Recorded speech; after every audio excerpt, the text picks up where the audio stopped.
नमस्कार मित्रांनो, दिव्य संस्कृती या चॅनलवरती आपणा सर्वांचे स्वागत आहे. मित्रांनो, आज आपण बघणार आहोत श्री दुर्गा सप्तशती अध्याय 7 चंड व मुंड दैत्यांचा वध. मी मातंगी देवीचे ध्यान करतो. ती रत्नजडित सिंहासनावर बसून पोपटाची मधुर वाणी ऐकत आहे. ती सावळ्या वर्णाची असून तिने आपले एक पाऊल कमळावर ठेवले आहे. तिने आपल्या मस्तकावर चंद्रकोर व कंठात कल्हार पुष्पांची माला धारण केली आहे. ती वीणा वाजवित आहे. तिने लाल रंगाची साडी परिधान केलेली असून घट्ट अशी चोळी तिला शोभून दिसत आहे. तिच्या हातात शंख पात्र आहे. ललाटावर कुंकू शोभत आहे आणि मधुर मद्यपानामुळे तिच्या मुखावर उन्मत्तपणाचा थोडा प्रभाव जाणवत आहे. मेधाऋषी सुर्थला म्हणाले, हे राजा, शुंभाची आज्ञा होताच चंडमुंडादी दैत्य आपल्या चतुरंग सेनेसह शस्त्रास्त्रे सुसज्ज करून देवीला पकडण्यासाठी निघाले. ते गिरिराज हिमालयाच्या सुवर्णमय उंच शिखरावर पोचले. त्यांना सिंहावर दृढ बसलेली आणि मंद हास्य करणारी देवी दिसली. तेव्हा ते सर्व दैत्य तिला पकडण्यासाठी धावले. कोणी धनुष्यबाण सज्ज केले तर कोणी तलवारी उपसून तिच्यावर चाल करून गेले. तेव्हा ती अंबिका त्या शत्रूंवर अतिशय संतापली. अत्यंतिक क्रोधामुळे तिचे मुख काजळाप्रमाणे काळे झाले. तिच्या विस्तीर्ण भाल प्रदेशावरील भुवया क्रोधाने वक्र झाल्या आणि त्यातून भयंकर मुख असलेली, हाती खडग व पाश घेतलेली काली झपाट्याने प्रकट झाली. विचित्र असे खटवांग धारण केलेली, व्याघ्र चर्म परिधान केलेली आणि नरमुंडांच्या माळेने विभूषित अशी ती काली तिच्या अंगावरचे मांस सुकून गेल्यामुळे अतिशय भयंकर दिसत होती. तिचे मुख विशाल होते आणि लढणाऱ्या जिभेमुळे ती अधिकच भीषण दिसत होती. तिच्या आत ओढलेल्या डोळ्यात रक्त उतरून ते लालबुंद झाले होते. ती आपल्या गर्जनांनी सर्व दिशा दणाणून टाकीत होती. ती काली मोठमोठ्या असुरांचा निपात करीत त्या दैत्य सेनेवर तुटून पडली आणि त्यांना भक्षण करू लागली. देवी पार्श्वरक्षक वीर, अंकुशधारी माहूत योद्धे व हत्तींच्या गळ्यातील घंटा यांसह अनेक हत्तींना एकाच हाताने उचलून तोंडात टाकीत होती. त्याचप्रमाणे ती घोडे, सारथी व योद्धांसह अनेक रथ तोंडात टाकून त्यांना आपल्या दाढांनी अतिशय भयानक रीतीने चघळत होती. ती कोणाचे केस पकडून, कोणाची मानगूट धरून, कोणा दैत्याला पायाखाली चिरडून तर कोणाला छातीची धडक देऊन ठार करीत होती. असुरांनी फेकलेली शस्त्रे व मोठमोठी अस्त्रे तोंडात पकडून रागाच्या भरात त्यांचे दातांनी चूर्ण करीत होती. अशा प्रकारे काली मातेने दुष्ट आणि बलिष्ठ अशा त्या असुरांचे सैन्य पार भरडून टाकले. तिने काहींना खाऊन टाकले तर काहींना मारून टाकले. काही तलवारीने मारले गेले, काही खटवांगांच्या तडाख्याने मेले तर काही असुर तिच्या तीक्ष्ण दातांनी घायाळ होऊन मेले. तेव्हा बलवान असलेले दैत्य सैन्य अल्पावधीतच नष्ट झालेले पाहून संतापलेला चंड अत्यंत भयंकर अशा त्या कालीवर एकदम धावून आला. त्याचवेळी महादैत्य मुंडाने बाणांचा वर्षाव करून आणि हजारो चक्रे सोडून त्या भयंकर डोळ्यांच्या देवीला पुरते झाकून टाकले. पण ती अनेक चक्रे त्या देवीच्या मुखात शिरून गडप होऊ लागली. ती चक्रे देवीमुखात जात असताना सूर्याची अनेक बिंबे एका काळ्या मेघाच्या उदरात लुप्त होत आहेत असे भासत होते. भयंकर दिसणाऱ्या दातांच्या प्रभेमुळे पाहण्यासाठी कठीण इतकी उज्ज्वल दिसणारी आणि भयंकर गर्जना करणारी ती काली अत्यंत क्रोधाने विकटहास्य करू लागली. मग ती देवी हातात मोठे खडक घेऊन आणि हंकार करून मुखाने हम असा उच्चार करून चंडावर धावली. तिने त्याचे केस पकडून त्याचे मस्तक क्षणार्धात धडावेगळे केले. चंड मारला गेलेला पाहून मुंडही देवीवर धावला. तेव्हा तिने संतापाने खडगाचा प्रहार करून त्यालाही धराशायी केले. त्यावेळी महापराक्रमी अशा चंडमुंडाचा निपात झालेला पाहून उरलेले दैत्य सैन्य भयाने व्याकुळ होऊन सर्व दिशांना पळून गेले. त्यानंतर चंडमुंडाचे मस्तक घेऊन काली चंडिकेपाशी गेली व प्रचंड हास्य करीत म्हणाली, हे देवी, चंड व मुंड हे महापशुच होते. युद्धरूपी यज्ञात त्यांना बळी देऊन मी तुझ्यासाठी त्यांचे मस्तकरूपी उपहार आणले आहेत. आता शुंभ व निशुंभ यांना तू स्वतः मार. ऋषी पुढे राजाला म्हणाले. त्यावेळी कालीने मारून आणलेल्या चंडमुंड महादैत्यांना पाहून ती कल्याणकर्ती चंडिका तिला मधुर वाणीत म्हणाली, हे देवी, ज्या अर्थी तू चंड व मुंड यांना घेऊन येथे आलीस त्या अर्थी तू लोकांमध्ये चामुंडा नावाने प्रख्यात होशील. याप्रमाणे श्री मार्कंडेय पुराणातील सावर्णिक मन्वंतरातील देवी महात्म्य कथेतील चंडमुंड वध नावाचा 7वा अध्याय पूर्ण झाला. श्री दुर्गा सप्तशती अध्याय 8. रक्तबीज वध. मी सिद्धींच्या तेजाने वेष्टित अशा भवानीचे ध्यान करतो. ती अरुण लाल तांबूस वर्णाची आहे. तिच्या दृष्टीत करुणा भरलेली आहे आणि तिने आपल्या हातात पाश, अंकुश, बाण व धनुष्य धारण केले आहे. मेधा ऋषी सुर्थाला म्हणाले, हे राजा, चंड व मुंड नामक महापराक्रमी दैत्य मारले गेले आणि दैत्यसेनेचा मोठ्या प्रमाणात नाश झाला. तेव्हा दैत्यांचा राजा महाप्रतापी शुंभ याचे चित्त संतापाने अस्वस्थ झाले. त्याने दैत्यांच्या सर्व सैन्याला युद्धासाठी सुसज्ज होऊन कूच करण्याची आज्ञा दिली. तो म्हणाला, आज उदायुध नामक 86 दैत्य सेनापती आणि त्यांच्या समवेत कंबू नामक 84 दैत्य सेना नायक यांनी आपापले सैन्य घेऊन युद्धासाठी प्रस्थान करावे. कोटिवीर्य नामक जातीची 50 दैत्यकुळे व धौम्र जातीची 100 दैत्यकुळे यांनीही माझ्या आज्ञेनुसार युद्धासाठी कूच करावे. कालक, दौरथ, मौर्य आणि कालकेय दैत्यांनीही युद्धासाठी सज्ज होऊन माझ्या आज्ञेने त्वरित निघावे. अशा प्रकारे आज्ञा देऊन कठोर शासन करणारा तो दैत्यराज हजारो सैनिकांचे विशाल सैन्य घेऊन युद्धाला निघाला.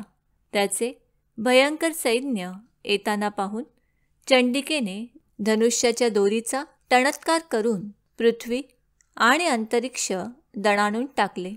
त्या समयी तिचा सिंह भीषण गर्जना करू लागला. त्याला जोड म्हणून अंबिकाही मोठ्याने घंटानाद करू लागली.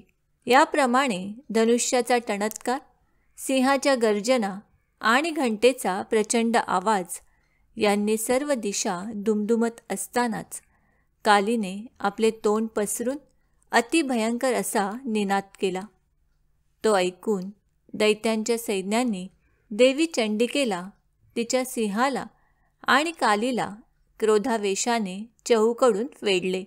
हे राजा, त्याचवेळी देवांच्या शत्रूंचा अर्थात दैत्यांचा नाश करण्यासाठी तसेच देवी आणि सिंह यांच्या रक्षणासाठी ब्रह्मदेव, शंकर, कार्तिकेय, विष्णू व इंद्र यांच्या अत्यंत बलवान आणि पराक्रमी अशा व्यक्ती त्यांच्याच शरीरातून निघून त्यांनाच अनुरूप अशी रूपे धारण करून चंडिकेकडे तिच्या साह्यार्थ गेल्या.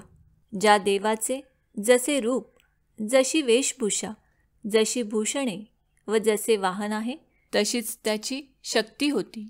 त्या शक्ती असुरांशी युद्ध करण्यासाठी उत्सुक झाल्या होत्या.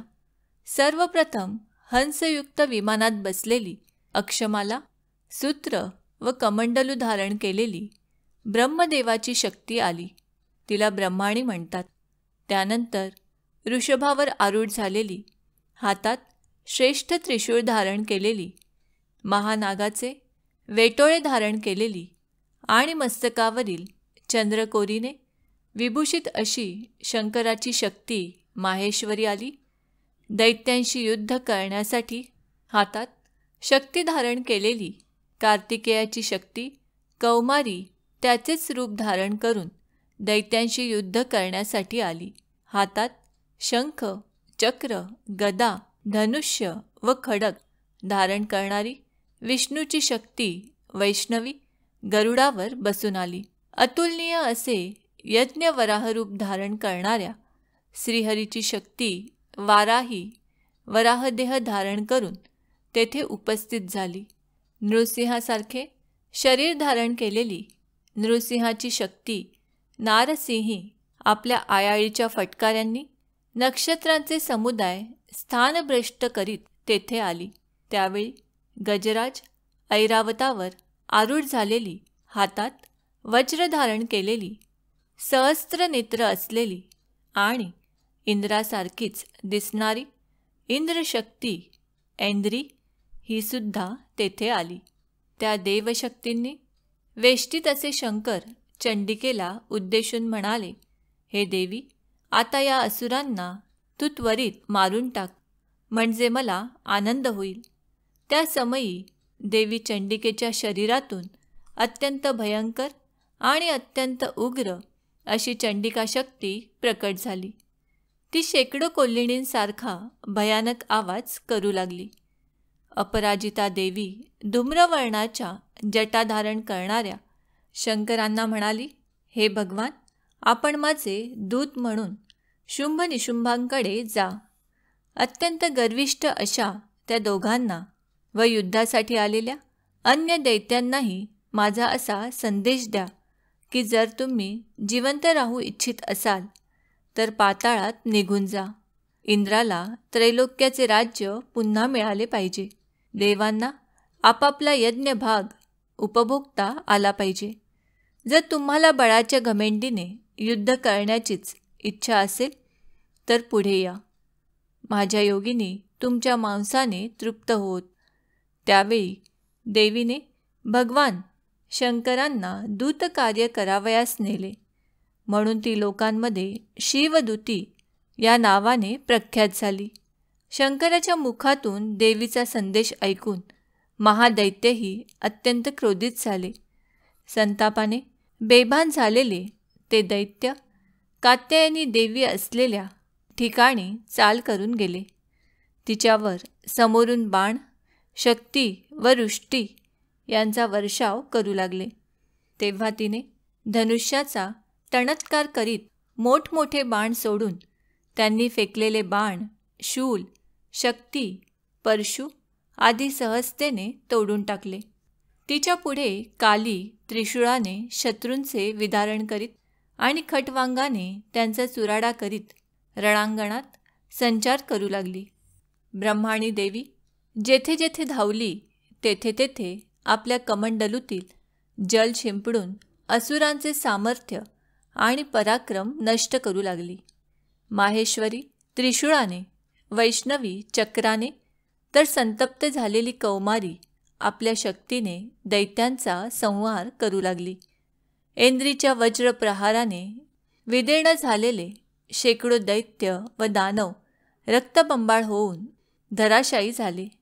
वाराहीच्या मुसंडीने छिन्नभिन्न झालेले, तिच्या दाढांनी छाती फाटलेले आणि तिच्या चक्राने विदीर्ण झालेले कित्येक दैत्य रणात मृत्युमुखी पडले. नारसिंह देवीने नखांनी विदीर्ण केलेल्या महादैत्यांना भीक्षण करीत आणि आपापल्या भयंकर गर्जनेने दशदिशा व आकाश दणाणून टाकीत रणांगणात संचार करू लागली.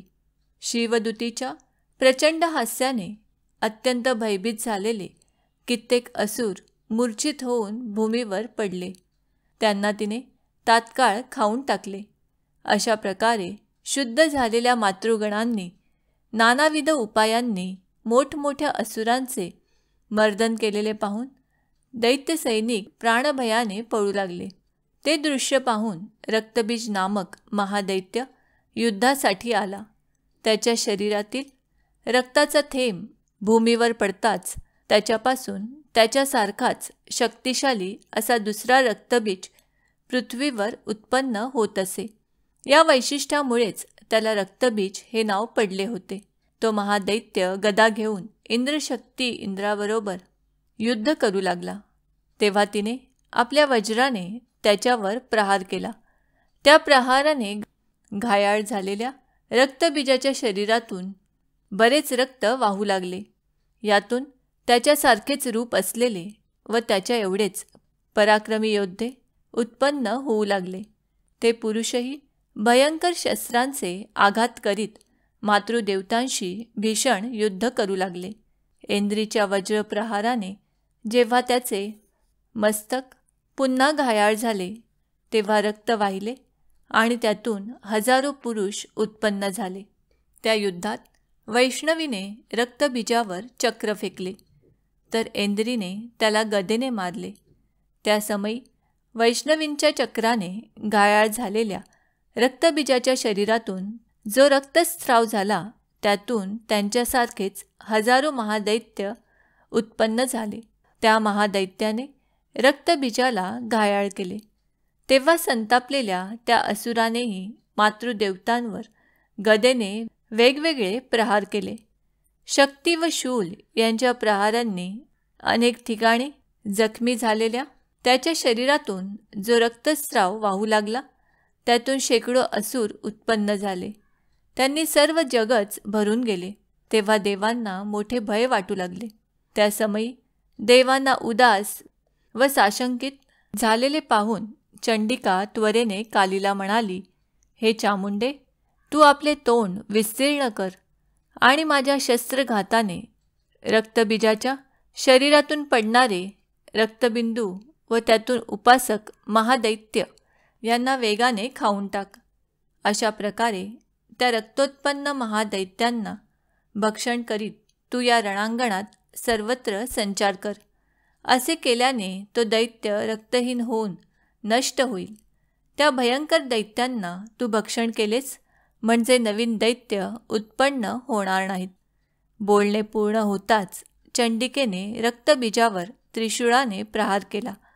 काली त्या असुराचे रक्त वरचेवर पिऊ लागली. तेव्हा त्याने चंडिकेवर गदेने प्रहार केला, पण त्या आघाताने तिला जराही वेदना झाली नाही. उलट त्या असुराच्या घायाळ शरीरातूनच बरेचसे रक्त वाहू लागले.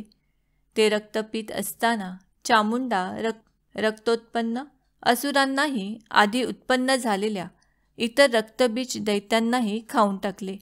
त्यानंतर देवीने शूल, वज्र, बाण, तलवारी व रुष्टी यांनी त्या भयंकर दैत्याला चांगले झोडपून काढले. त्या शस्त्रांच्या आघातांनी जखमी व रक्तहीन झालेला तो रक्तबीज नामक महादैत्य धराशायी झाला. हे राजा, त्यावेळी देवांना अतिशय आनंद झाला आणि देवांच्या शरीरातून उत्पन्न झालेल्या मातृकांचा समुदाय हर्षाने मदोन्मत्त होऊन नृत्य करू लागला. याप्रमाणे श्री मार्कंडेय पुराणातील सावर्णिक मन्वंतरातील देवी महात्म्य कथेतील रक्तबीज वध नावाचा 8वा अध्याय पूर्ण झाला. श्री दुर्गा दैवे नमः. श्री दुर्गा दैवे नमः. श्री दुर्गा दैवे नमः. श्री दुर्गा दैवे नमः.